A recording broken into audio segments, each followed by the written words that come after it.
Good morning. Genesis 49 and verse 24.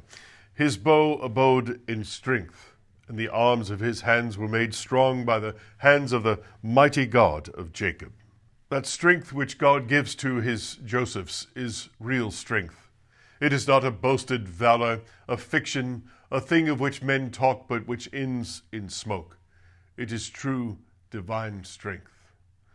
Why does Joseph stand against temptation? Because God gives him aid. There is naught that we can do without the power of God. All true strength comes from the mighty God of Jacob. Notice in which a blessedly familiar way God gives this strength to Joseph.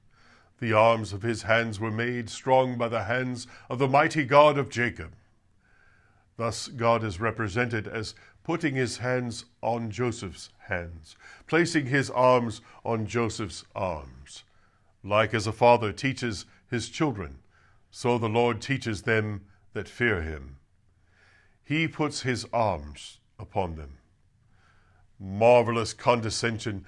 God Almighty, eternal, omnipotent, stoops from his throne and lays his hand upon the child's hand, stretching his arm upon the arm of Joseph, that he may be made strong. This strength was also covenant strength, for it is ascribed to the mighty God of Jacob. Now, wherever you read of the God of Jacob in the Bible, you should remember the covenant with Jacob. Christians love to think of God's covenant, all the power, all the grace, all the blessings, all the mercies, all the comforts, all the things we have flow to us from the wellhead through the covenant. If there were no covenant, then we should fail indeed, for all grace proceeds from it, as light and heat from the sun. No angels ascend or descend, save upon that ladder which Jacob saw, at the top of which stood a covenant God.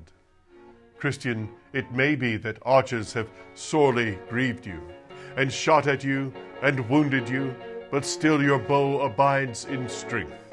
Be sure then to ascribe all the glory to Jacob's God.